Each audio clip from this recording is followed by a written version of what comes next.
Hello and welcome to License to Chill, the Margaritaville Podcast. My name's Ryan. My name is Patrick. This is your weekly vacation away from whatever you're up to. Stop that. Come hang out with us. Stop that. Whatever that is. Stop it. Stop it.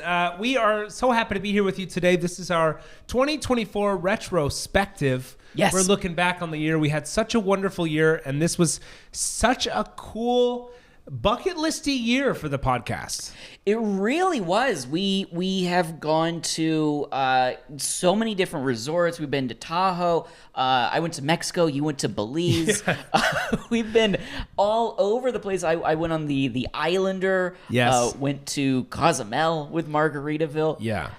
Pretty amazing year, I think. We had some incredible experiences, and we talked to so many different people from all walks of life. I'm talking musicians, of course, but we talked to people who work in Major League Baseball. We talked to marine biologists. We talked to bull riders. Yeah.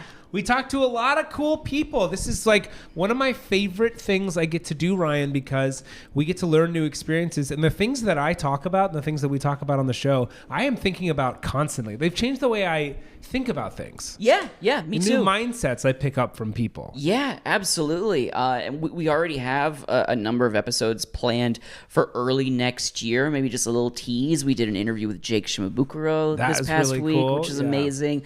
We have your Belize trip coming up as well that you recorded some stuff for. Wild experience out there. Yeah. And we have some live shows coming up. We do have some live shows. Yeah, this year we moved the License to Chill live show down to San Diego, which has been a blast. We love that resort so much. This has really been a great year for the show. So what's going to happen on this particular episode, Patrick and I are going to talk in and out of some clips, some of our favorite moments from the past year. And if you have any favorite moments as well, definitely feel free to share them. Just email us, ryan.middledorf@SiriusXM.com or patrick.mcdonald@SiriusXM.com. Should we kick things off? Let's do it, Ryan. This first moment is one of your favorites. This is one of my favorites. I think we both talk about this quite a bit. So you and I had the amazing opportunity to go down to South Lake Tahoe it was like February, right? Yeah, it was February. It was early. Yeah. This episode, I believe, came out in March. But while we were there, we did a number of really cool things, one of which was scaling Mount Heavenly in a gondola. Yes. Mount Heavenly is right next to the Margaritaville Resort. They're literally walking you can walk there in 30 seconds. It's that quick. And they sent us up in this gondola to go have a nice winter wonderland day up at the summit. So we got to ride it up, have fun, and then ride it down. And when we rode it down, something happened unexpected and a little scary. That's right. This is your first ever podcast episode recorded live from a gondola. I'll tell you that much. And we're going to hear the clip of maybe why other people don't record live in a gondola. Let's check it out. Oh, here we go. Wow, this feels like a roller coaster. It does. So we kind of stop? We're coming over the mountain. Yeah, we're we're not supposed to stop. At a quite literal standstill right now. We have stopped. Okay, let's be quiet and listen to the wind on the gondola.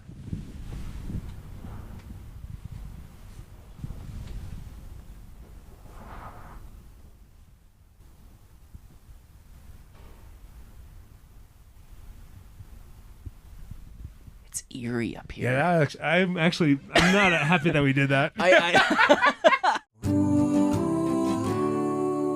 That was too much. It was intense. Scary. If they found our recording device, when our gondola fell down, they never fall down. Those things freeze. I've been skiing a million times. I've never been in danger on those things. No. But you never not think that, know? You never don't think that. I love that episode. I love that trip so much. One part of that trip in particular sticks out to me.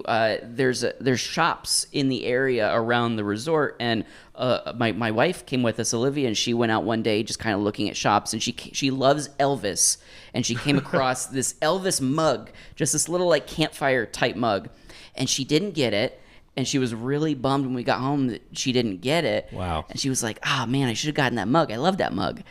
And I was like, well, let me text Andy, who was our kind of guide for the couple days we were there. Yeah. And I texted Andy. I was like, hey, I know this is a big ask, but Olivia really wanted this mug. She's bummed she didn't get it. Is there any way you could just go across the street, grab it, and then just ship it over to us? And she's like, yes, not a problem. Absolutely. 3 days later, I got this big FedEx box of the mug, a bunch of Tahoe stuff, a bunch of Margaritaville swag. It was the coolest thing. That's so cute. Yeah, so they were nice. So sweet over there and so wonderful. And we can't wait to be back there. We want to go in the summer. We want to go in the winter. Just have us back. Have us back. Tahoe. We'll come back. We had so much fun. And you all should go out there because, man, oh, man, it's a cool space. Absolutely. Lots to do. Patrick, this next clip is one of yours. This is a moment that felt very serendipitous in many crazy ways.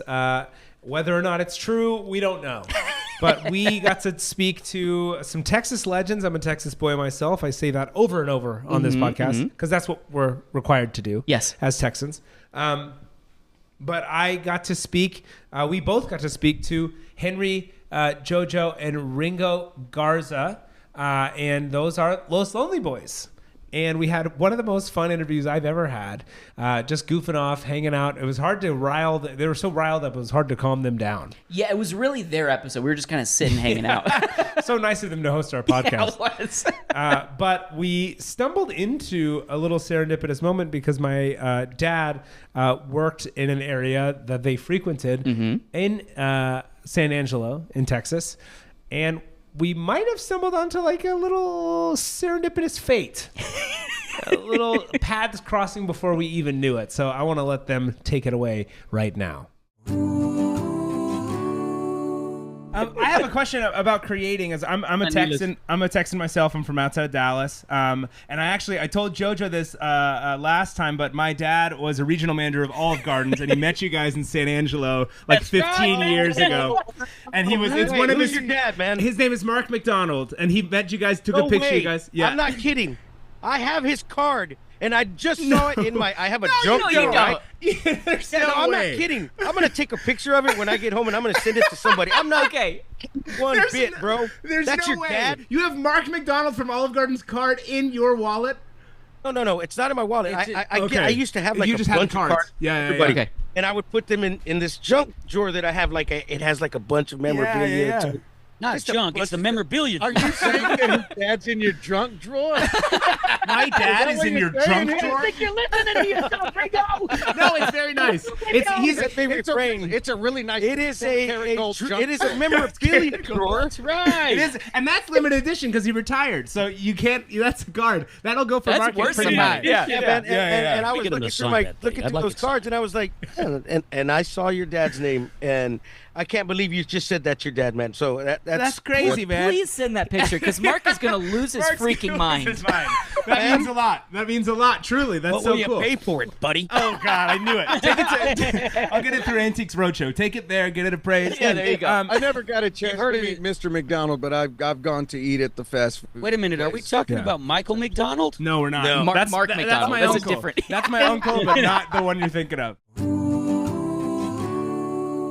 Do you think that he ever went through that? We'll call it a memorabilia drawer. Okay, I'm okay with it being a junk drawer. My dad is not proud of his business card. You know, he doesn't even. I mean, you don't expect a business card to be kept in a nice place. No, you don't. That's true. Yeah, That's true. Yeah. I don't know if he looked. We never got a photo, but that feeling of like the idea that my dad crossed paths, he has a business card of my dad's. Yeah. That would be a crazy, crazy experience. Because your dad did say hello to them. Did frequently. Yeah. Saw them all the time when they were there. There is that 6 degrees of separation. It's connected. It's very possible. The Garzas are interconnected with the McDonald's in the world. But that was just such a fun, a crazy moment that can only happen on License to Chill. I love that. We also did an episode where we spoke specifically with JoJo as well. That's right. I believe that was towards the end of last year. But that group of guys, they're so cool. We've been listening to them since we were kids. And they were just nothing but kind and nice and just wanted us to feel welcome and part of the group. It was great. Oh, yeah. Yeah. We had so many amazing conversations about Jimmy Buffett this year. Yes, we did. It was such a special experience to be able to host this podcast, because in many ways, this podcast became a place that we could collect stories about this artist and this guy and this person that we love so much, that we miss, and it was an incredible experience for us to be able to use this podcast as a way to do that. One of the people we got to speak to was one of Jimmy's biggest collaborators in the last few years, especially on this last album, Equal Strain on All Parts. He is featured in Portugal or PEI, and he has his hand in writing a bunch of Jimmy songs, including Mademoiselle. Yes. Which is another one of our faves.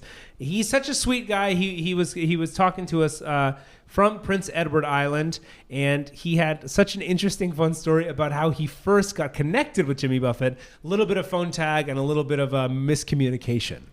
So let's take it away. This is Lenny Gallant.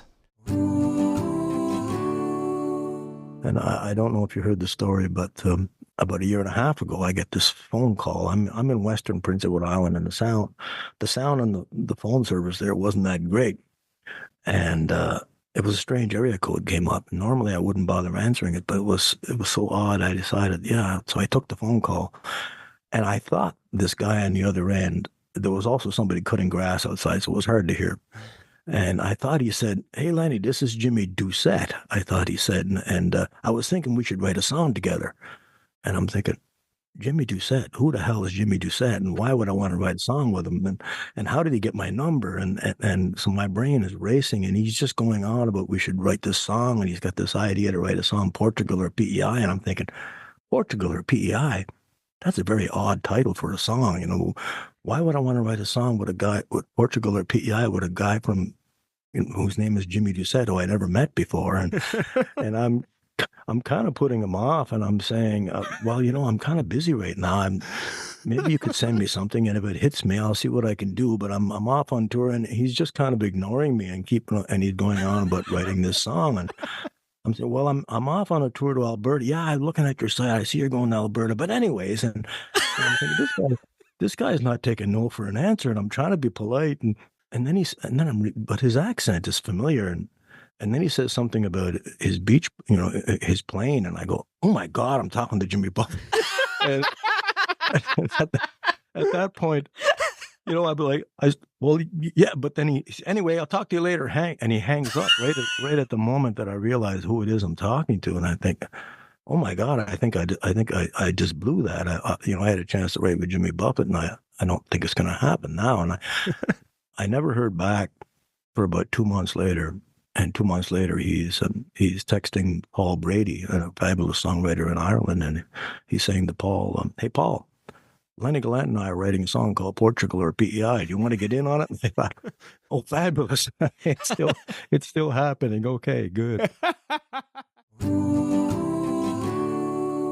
I love that story because we all have those moments where we're just like, oh shit. Yes. It's so true. Yeah. And that whole thing, I mean, he has such an amazing story about this song he wrote on the mini haha. That's an interview that you got to listen to. He's living like the best life. He really is. He lives on an island. He just makes music. Seems like a pretty easygoing guy. Oh yeah, he's got it going on. I was a big fan of that episode. And you got to go check out his YouTube series, Portugal or PEI. Amazing YouTube series. Yeah, it's on YouTube. He goes all around Prince Edward Island. It makes me want to go there. Absolutely, for sure. Yes, 100%. Ryan, this is a very exciting clip. Something that I unfortunately was not there for because I got waylaid here in Los Angeles and didn't get to go on the big DJ Margaritaville at Sea Islander cruise. Yeah, that's right. So this past summer, myself and the other DJs on Radio Margaritaville went on the Margaritaville at Sea Islander for the inaugural cruise. Mm-hmm. Very exciting. Maybe just a bit of behind-the-scenes background. You were scheduled to be on the ship, but a very important job came through that you needed to stay back for. So you were going to, be my my co-host for License to Chill and our show and everything for the weekend that we were on the water, and we couldn't do that. So at the last minute, our buddy JD Spradlin filled in. He was the Patrick for the weekend. The one and only. The one and only. Him and I. We might say that I'm the JD for the interim. I certainly does not take my place. Yeah, JD. JD is the hero. He's JD's the hero. The number one. He's the hero of Radio Margaritaville. Yeah. License Chill easily. He filled in a pretty big way, dove in headfirst, had a ton of fun. We did a bunch of shows on the ship, including the radio show, a couple other shows as well. We did an excursion. Him and I swam with stingrays and sharks. So it was fun. Very fun. But one of the episodes we did License to Chill Live, one of our at sea days, and we did it on one of the lower decks of the ship at this really cool bar. There's so many amazing bars on this ship. They all have a signature margarita, which is very cool. The drinks were incredible. But we just set up a stage and just started doing a show. We didn't have any real plans or anything like that. We just went for it. We got 2 amazing episodes out of it. And there's one moment in particular in, I believe it's the 2nd episode, JD and I are speaking with a woman named Janet, who was very sweet and was chatting with us about her experience. And then as happens on cruise ships, a group of drunk people stumbled by, and they were on a bar crawl, and they started shouting out, and you can hear it on the microphone. And we were like, what are you doing? And they're like, we're doing a spelling bee. Like, what? So, of course, JD and I had to talk to them. Yeah, of course. So we brought them up on mic and had fun with a couple words. And they were already a couple bars in. So, some of the words didn't necessarily make sense, or they weren't spelling them correctly by any means. But for now, let's play this clip of JD and I talking to a group of bar crawlers about their spelling bee. On every cruise, make sure you have at least one cocktail in every bar. That's a great goal. So that you can say, I was there. Well, Eric was saying that there's a For different us? margarita in every bar. Are you saying that for us? No? Drink at least one or two. The timing was perfect, so thank you very much. You're on a pub crawl? Oh. A pub crawl with a spelling bee? That sounds... that sounds so difficult. Good for you. Good for you. What's been the hardest word so far? Pterodactyl? Okay. Try. It starts with a P. I think a lot of people know, don't they? I don't know what goes from there. P-T-E-R. Is there a Y? Y-D-A-C-T-A-L. What? Is that, I had some help, is that right? I don't know because the word was 2 bars ago.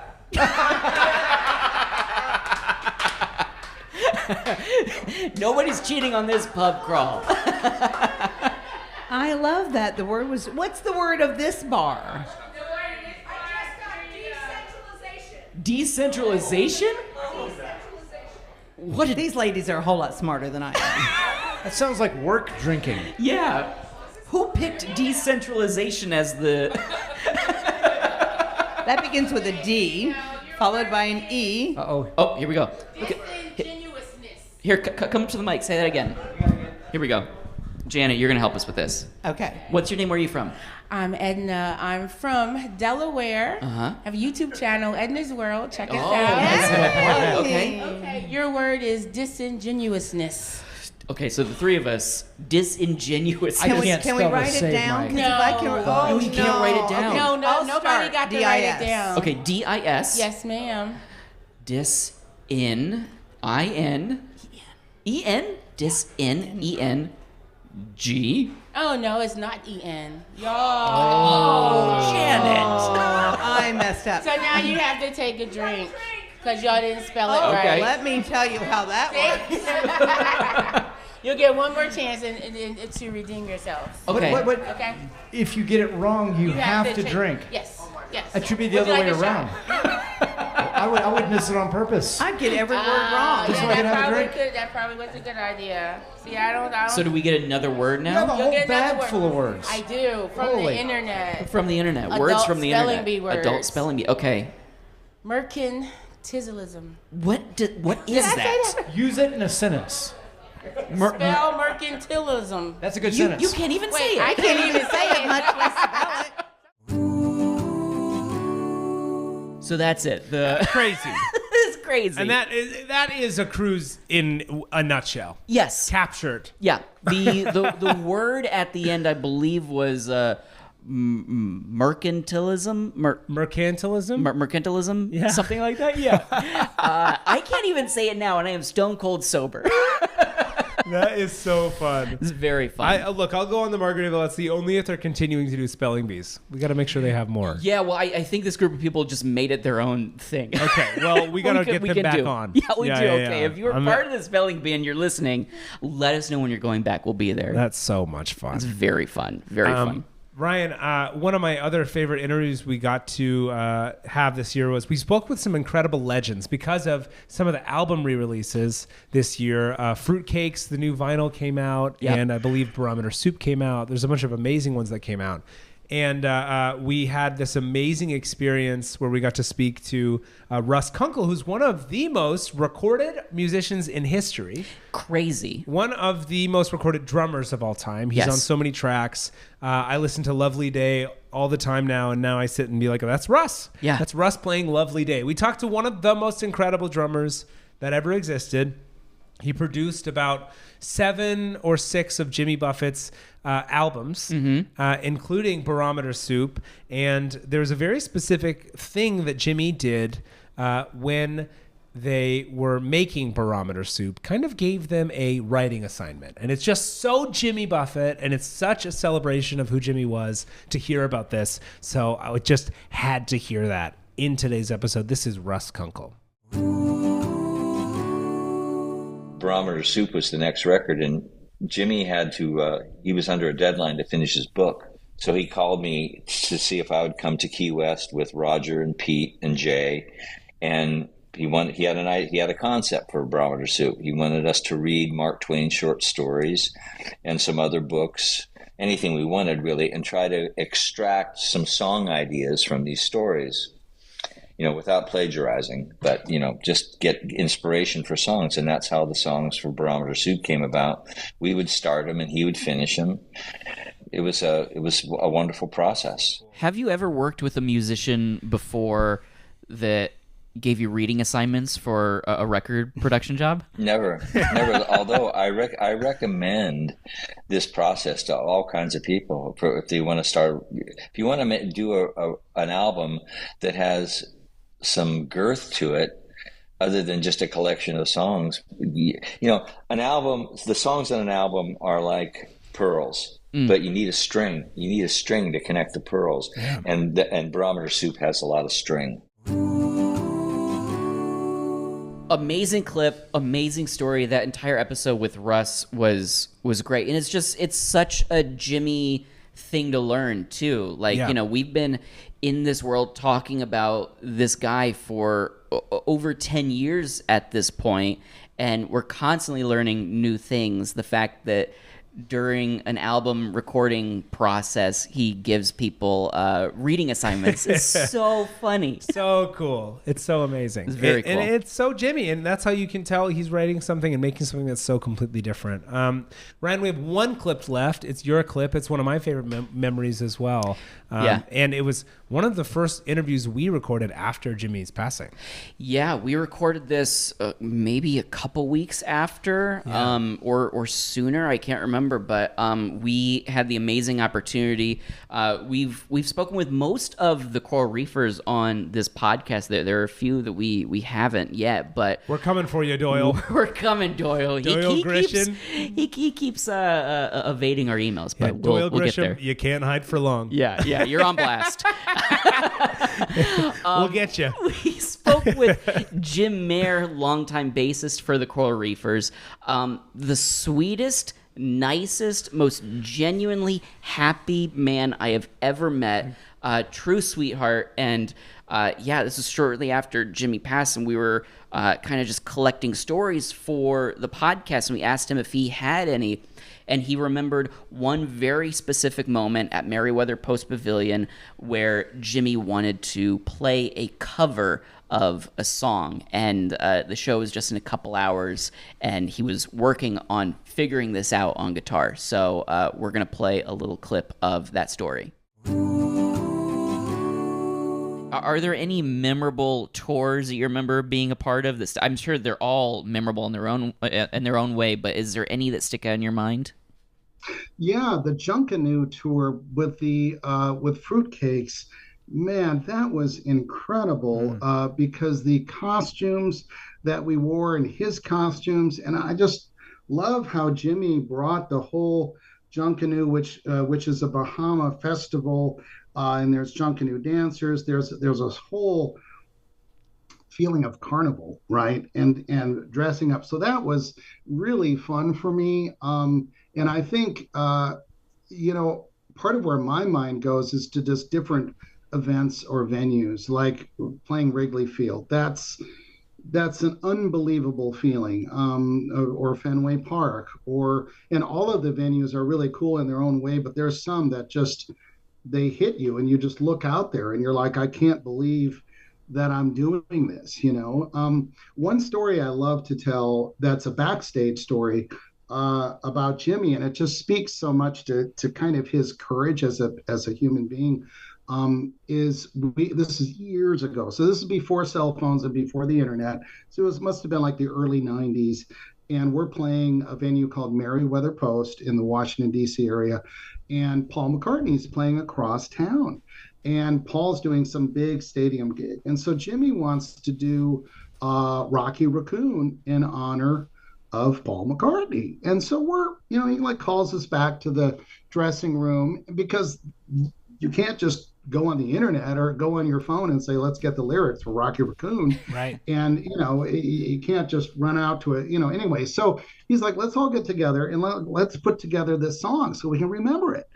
And so he's fumbling, and by the way, the guitar techs and the crew on Buffett are like, absolute the best in the business. They've worked with everybody. I mean, they've worked with Robert Plant and Madonna and you name it, they've worked with it. Prince. So they get very jaded.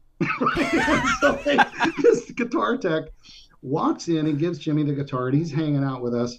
And Jimmy starts fumbling through Rocky Raccoon. And the guitar tech, which my jaw dropped, but he asked Jimmy, so, wow, you're kind of fumbling with this. And the show's like in a couple hours, like, aren't you afraid of making a fool of yourself? And I was like, huh? And Jimmy didn't miss a beat. And he looked at him and he said, I'm not a great singer. I'm not a great guitarist, but I'm a damn good Jimmy Buffett. I've been making a fool of myself since the beginning of my career, and I'm not going to stop now. That's amazing. Right. And I will remember as much of that, maybe, a third of that or an eighth of that is my words. But I remember Jimmy saying that to this guy. And I was like, holy shit, like this dude freaking knows who he is. Yeah. Oh my God. We all know the end of the story. He goes out there, he sings it, and the crowd goes wild. Yes, yeah, of course. Yeah. Because he's a damn good Jimmy Buffett. Absolutely. Yeah. What a cool story. He's the best damn Jimmy Buffett. He really is the best damn Jimmy Buffett. And what a mentality to keep with your life, Yeah. You might not be the best at what you're currently doing or the best at what other people want you to be, but you're the best you are. That's for sure. Absolutely. And I've really kept that and held that tight. So amazing. Yeah, really kept that, held that tight. So amazing that Jimmy was such an inspiration to so many people. And just by essence of living, just by being himself, he was just kind of throwing out these nuggets all the time, these pieces of wisdom, these gems. It was so cool. Yeah, incredible. I'm just so happy that over the course of doing the show, we've had the opportunity to speak to people that were close to him, that knew him, that worked with him. That's one of my absolute favorite stories. Listen to any of the Core Reefer episodes because they all have their own very special moments. That's right. But it's been an incredible year on the show. That does it for our clips. But Patrick, we have a lot planned for next year. This year is still not over. We are going to be in Times Square. When we're uploading this episode, we are in Times Square. One of the most surreal moments of my life, I think. We're going to be going to count down New Year's in Times Square on behalf of Margaritaville, live on Radio Margaritaville. Yeah. And it is going to be one of the most exciting experiences of our lives, I think. Pinch me.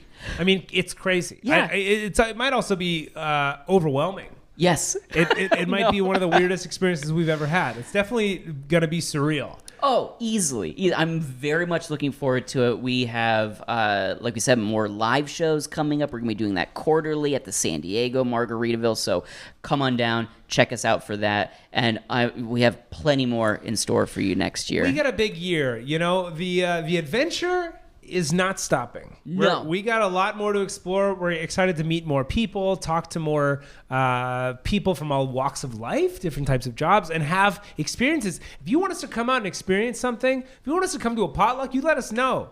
Yeah. We'll bring our recorder. Specifically potlucks. Yes, mostly potlucks. We're hungry. But we want to go. We were in a parade this year. Yeah. Oh, yeah. We did a parade. We were in a parade. How did that not show up in a clip? We're really living our lives with this podcast. So if you want to live your life with us, we are down to join you within reason. But Ryan, wouldn't you know, right now it is time to check out. It is. Until next year, I am Ryan Middledorf. I'm Patrick McDonald. We'll see you soon. License to Chill is the official Margaritaville podcast, produced by Tamara Baldanza-Decker, Courtney Watkins, and Kirsten Winquest. Art by Tom Boyd. Music by Aaron McAnally and Mick Utley. Additional resources provided by Coleman Sisson. New episodes are released every Monday. Subscribe now wherever you get your podcasts.